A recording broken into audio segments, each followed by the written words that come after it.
Hello, Sir Jordan. Si Ma'am Shaira po kasi, kailangan ko nang iwan. Wala na pong mag-aalaga sa kanya.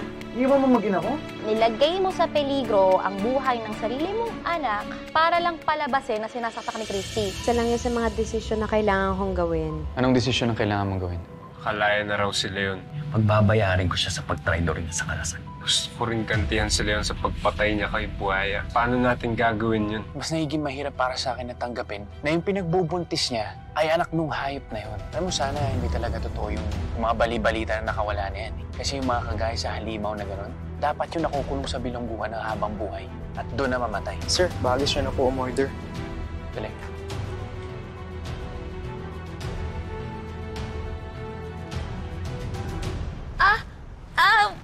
Jordan, ang sakit ng tiyan ko. Anong nangyari? Pwede bang kunin mo muna yung ginger tummy drops ko doon sa kotse, please? Okay. Please, mabilis lang. Thank you Tayo so mo much.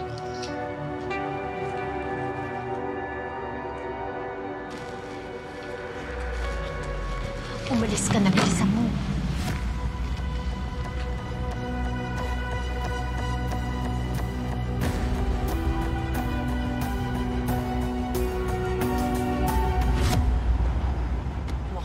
Mukhang pagod talaga si Tori sa kakagala today sa mall, ma.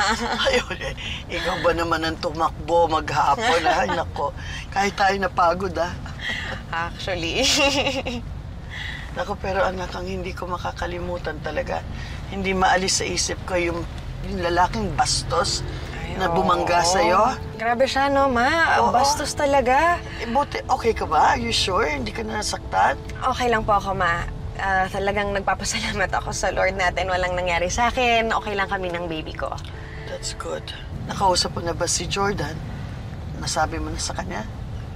Bakit ko pa ba sasabihin sa kanya? Ang concern lang naman niya yung anak nila ni Shaira. Parang hindi naman din siya sincere sa baby ko.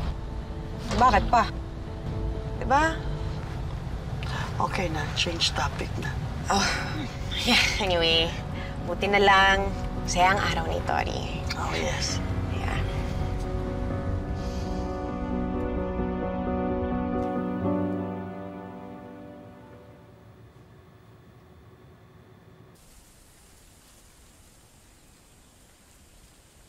Hindi na naman po pala ako masusundo ni Daddy galing school. Paano mo nalaman? Tinawagan niya po ako kanina, sinabi niya po sa akin. Halika dito, anak. Urong ka. Anak, ang totoo kasi dyan, baka di na muna makauwi dito ng madalas si Daddy. Po, saan po siya mag-stay? Doon na muna siya kina Mami Shaira mo. Kasi kailangan muna siya ng baby brother mo, okay? Bakit po? Kasi si Mami Shaira mo kailangan laging may nagbabantay sa kanya. Tsaka, anak kasi maselan yung pagbubuntis niya. Tsaka, di po ba kayo magkasundo ni Daddy? Alam ko naman po ang nangyari. Sabi po ng classmate ko, hindi po pwedeng dalawang asawa ni Daddy.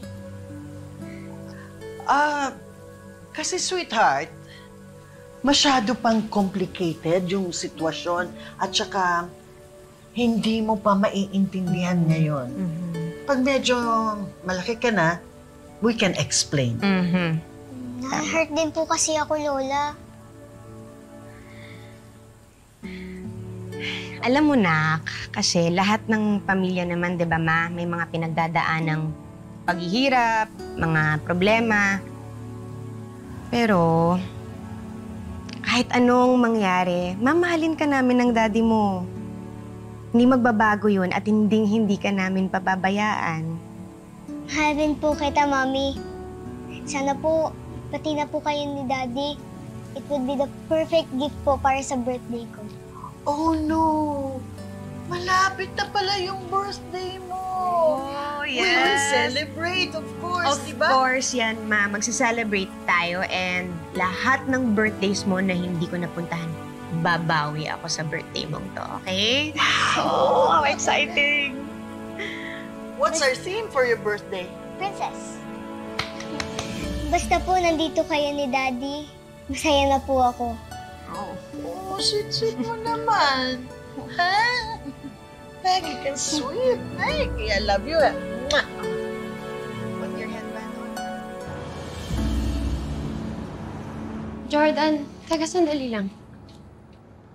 Uy, Si Jeff na muna magbabantay sa'yo ngayon, ha? bakit? Saan ka pupunta?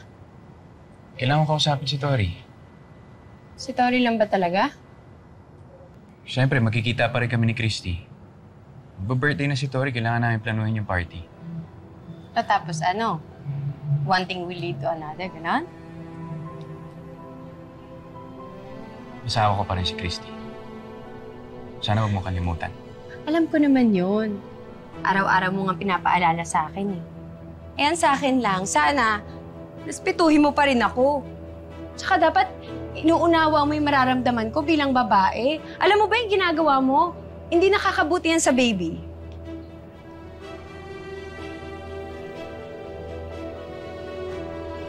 I'm sorry. Bigla lang ako sa nasabi ko. I'm sorry din. Alam mo, feeling ko dahil lang sa hormones kaya medyo nagiging sensitive ako. I really need to go. Ha? Teka, sasama na lang ako sa'yo, ha? Sasama na lang ako sa'yo. Alam mo, iba talaga yung feeling ko ngayon. Parang iba yung timpla ko. Parang hindi ko kayang mawala sa tabi mo. Sama na lang ako. Shai, mabilis lang ako. Babalik ako agad. Magpahinga ka na lang dito, ha? I-update naman kita eh. I'm gonna go. I'll text you.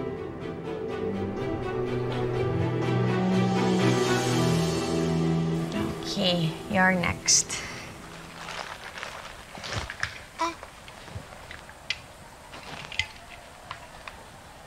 Pwede. Pwede yan. Sorry, anak. Daddy! Namiss kita. I miss you din po, Daddy. For you, favorite man. Thank you po. Daddy, may surprise po ako sa inyo. Ang taas po ng grades ko. Talaga? Opo, sandali po. Kukunin ko lang po yung card ko. Christy? Pwede ba tayo mag-usap ulit? Tungkol saan? Tungkol sa desisyon mong dun muna tumira kila Shaira? It's not what you think it is. Tama na, Jordan. Tama na kasi sobra na akong naiinsulto. Kaya kung may kailangan ka sa akin tungkol kay Tori, mahanap mo ako sa kwarto ko. Pero hanggang ganito na lang tayo. Anak, nasa kwarto lang si Mami, ha? Sige po.